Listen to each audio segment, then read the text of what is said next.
Almost Jaganmohan Reddy గారు దొరికేశారు. ఇక జగన్మోహన్ రెడ్డి గారు అరెస్ట్ తర్వాతే ఇంకా ఎలాంటి డౌట్ లేదు అని అనుకున్న టైంలో అంటే ఏపీలో లిక్కర్ స్కామ్ ఏదైతే 11 కోట్లు దొరికినాయి అన్నారో, 12 బాక్సుల్లో 11 కోట్లు దొరికినాయి అన్నారో, జగన్మోహన్ రెడ్డి గారు కూడా దొరికేసినట్టే అని చాలా పుంకానుగా వీడియోలు వచ్చాయి. చాలా రకాలుగా కూటమి నేతలు కూడా చాలామంది మాట్లాడారు. ఆధారాలు ఎక్కడ అన్నారు కదా. ఇవిగో ఆధారాలు. ఏపీ లిక్కర్ స్కామ్లో ఉండే డబ్బు దొరుకుతూ మొదలెట్టింది, ఇక మీద దొరుకుతుంది మొత్తం అంతా కూడాను. ఇంక జగన్మోహన్ రెడ్డి గారు అరెస్టు నెక్స్ట్ డే అని చాలామంది మాట్లాడారు.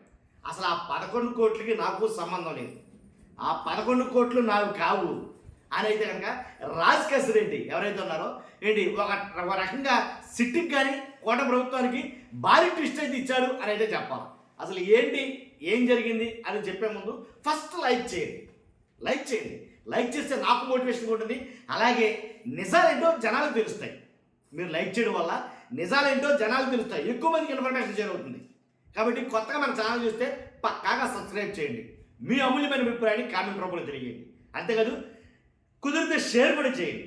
ఎందుకు చెప్తున్నానంటే ఆ 11 కోట్లతో నాకు ఎలాంటి సంబంధాలు లేదు, ఆ 11 కోట్లు నావి కావు. అసలు ఆ 11 కోట్ల గురించి కొన్ని వ్యాఖ్యలు, ఆసక్తికరమైన వ్యాఖ్యలు అయితే జరిగింది. ఎలా అంటే అక్రమ మద్యం కేసులో సిట్ అధికారులు హైదరాబాద్లో సీజ్ చేసిన 11 కోట్ల రూపాయలు ఆ నగదుతో తనకు ఎలాంటి సంబంధం లేదని రాజ్ కేసిరెడ్డి న్యాయమూర్తి నుంచి స్పష్టం చేశారు.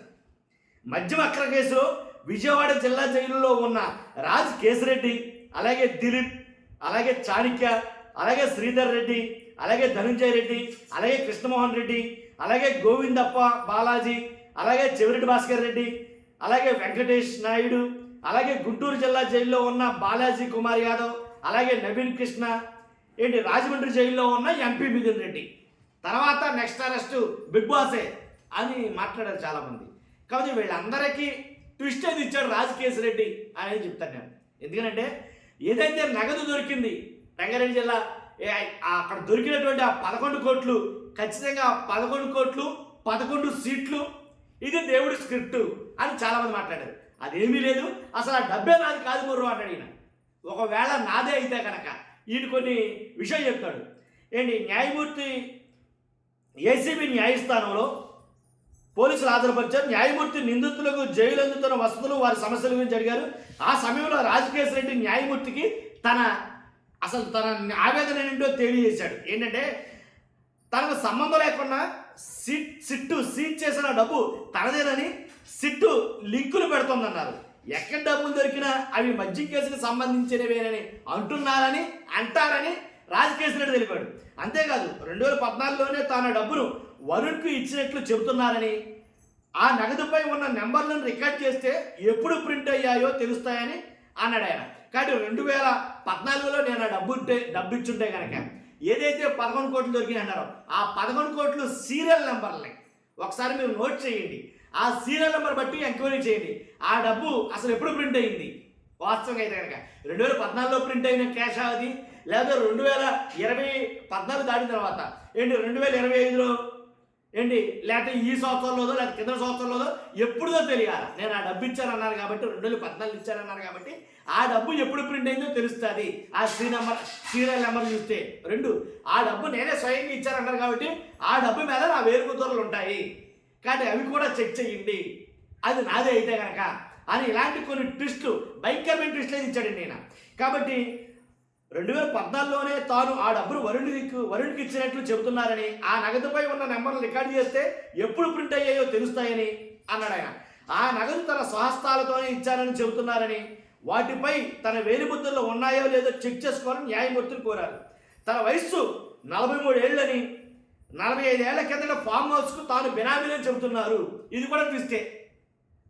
ఆ ఫామ్ హౌస్ 45 ఏళ్ల కిందట, తన వయస్సు 43 అట, కానీ దానికి బినామీ నన్నని చెప్తున్నారని అన్నాడు ఆయన అన్న మాటలు కూడా వాస్తవాలు లేకపోలేదు. కాబట్టి ఈ రకంగా ఆయన మాట్లాడేసరికి న్యాయమూర్తులు ఎలా స్పందించారో కూడా చెప్తాను. ఎండవరకు చూడడం మర్చిపోదు. తాను పుట్టకముందే బినామీ ఆస్తులు ఉన్నాయా అని ప్రశ్నించారు. ఏళ్ల కిందట వారసత్వంగా వచ్చిన ఆస్తులను మద్యం డబ్బులతో కొనుగోలు చేసినట్లు సిట్టు చెబుతుందన్నారు. తనను అక్రమంగా కేసులో ఇరికించారని, తన బెయిల్ అడ్డుకునేందుకు సిట్టు అబద్ధాలు చెబుతుందంటూ న్యాయమూర్తి ఎదుట రాజ్ రెడ్డి ఏంటి కంటదడి పెట్టుకున్నారంటండి. దీనిపై ఏసీబీ కోర్టు న్యాయమూర్తి భాస్కర్ రావు ఎవరైతే ఉన్నారో ఆయన కీలక ఆదేశాలు ఇచ్చారు. సీజ్ చేసిన 11 కోట్లను ఫోటోలు తీయాలని సిట్ ఆదేశించడం జరిగింది. వీళ్ళ 11 వరకు రిమాండ్ పొడిగించారనుకోండి. కాబట్టి కోర్టు చెప్పినట్టుగా ఆ నోట్ల కట్టలు రాజ్ రెడ్డే ఇచ్చుంటే కనుక ఖచ్చితంగా దాని మీద ఉండే సీరియల్ నెంబర్లు చూస్తే కనుక ఆ సీరియల్ నెంబర్లు బట్టి అవి ఏ సంవత్సరంలో ప్రింట్ అయ్యాయో తెలుస్తాయి. అంతేకాదు దాని మీద వేలు ముద్రలు బట్టి అవి రాజకేశరెడ్డి ఇచ్చాడా లేదా, అవి ఏపీ లిక్కర్ మధ్య డబ్బులా కాదా అనే తేలిపోతాయి. కాబట్టి రాజకేశరెడ్డి ఇచ్చిన ట్విస్ట్ తోటి ఒక రకంగా చెప్పాలని చెప్తే కనుక రాష్ట్రంలో చిన్నపాటి అలజడి క్రియేట్ అయింది. ఆ డబ్బు ఆయనది కదా, మరి ఆయన అన్నారంటే మొత్తం కథ మళ్ళీ మొదటికి వచ్చింది. కాబట్టి ఇదండి, ఏదో తీగలాగితే డొంక కదులుతుంది అన్నట్టు జరుగుతుంది అనుకుంటే ఇక్కడ ఏం జరుగుతుందో వాస్తవంగా ఒక మనిషిని గడిపారు ఫస్ట్ సిట్ అధికారులు. ఆ ఒక మనిషి నుంచి ఇంకొక మనిషికి, ఇంకో మనిషి నుంచి ఇంకో మనిషికి, అలాగే నేను చదివా పేర్లు ఇంచుమించుగా 14 మంది దాకా చదివాను పేర్లు. మీకు ఆ 14 మందిలో ఒకరి తర్వాత ఒకరు అలా వచ్చారు. కానీ ఇదండి జరుగుతుంది ఏపీ లిక్కర్ స్కామ్ మీద. మీ అభిప్రాయం ఏంటో తెలియజేయండి. ఫస్ట్ లైక్ చేయండి, కొత్తగా మన ఛానల్ పక్కాగా సబ్స్క్రైబ్ చేయండి. Thank you very much.